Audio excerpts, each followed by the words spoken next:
କାହାଣୀ ସ୍ୱର୍ଗ ଲାଭ। ଜଣେ ସନ୍ଥ ମୃତ୍ୟୁ ପରେ ସ୍ୱର୍ଗଲୋକରେ ଯାଇକି ପହଞ୍ଚିଲେ। ସେଠାରେ ଦ୍ୱାରଦେଶରେ ଚିତ୍ରଗୁପ୍ତ ନିଜର ହିସାବ ପୋଥି ଧରି ବସିଥିଲେ। ସେ ସାଧୁଙ୍କ ନାମ ଓ ଠିକଣା ପଚାରିଲେ।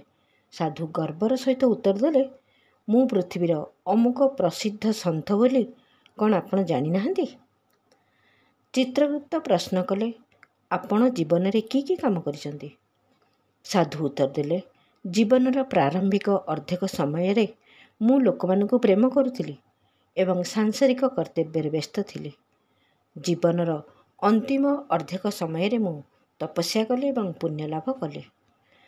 ଚିତ୍ରଗୁପ୍ତ ନିଜ ବହିରେ ଲେଖା ହୋଇଥିବା ସନ୍ଥଙ୍କର ହିସାବ କିତାବ ଦେଖିଲେ। ଏହା ଦେଖି ସନ୍ଥ ମଝିରେ କହିଲେ, ଆପଣ ମୂଳରୁ କ'ଣ ଦେଖୁଛନ୍ତି? ମୁଁ ତ ଜୀବନର ଅନ୍ତିମ ସମୟରେ ପୁଣ୍ୟ କର୍ମ କରିଛି। ଆପଣ ମୂଳରୁ ନ ଦେଖି ଶେଷ ଆଡ଼ୁ ଦେଖନ୍ତୁ। ଚିତ୍ରଗୁପ୍ତ ନିଜ ବହିର ମୂଳ ଅଂଶ ଛାଡ଼ି ଶେଷ ଭାଗ ଦେଖିବା ପାଇଁ ଆରମ୍ଭ କଲେ।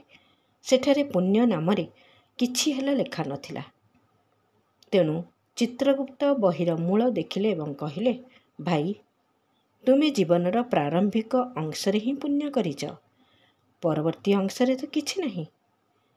ସନ୍ଥ ଏହା ଶୁଣି କହିଲେ, ଏ ତ ଓଲଟା କଥା। ପ୍ରାରମ୍ଭିକ ଜୀବନରେ ମୁଁ ସଂସାରୀକୁ ପ୍ରେମ କରି ବିତାଇ ଦେଲି। ଶେଷ ଜୀବନରେ ଏକାନ୍ତରେ ବସି ପରମାତ୍ମାଙ୍କର ଆରାଧନା କରିଛି ଏବଂ ତପସ୍ୟା କରିଛି। ଚିତ୍ରଗୁପ୍ତ ସନ୍ଥଙ୍କୁ ବୁଝାଇ କହିଲେ, ଭାଇ, ସଂସାରରେ ପ୍ରେମ, ଆତ୍ମୀୟତା ଏବଂ ଅନ୍ୟର ହିତ ଲାଗି ନିୟୋଜିତ କରିବା ହିଁ ପୁଣ୍ୟ ଅଟେ।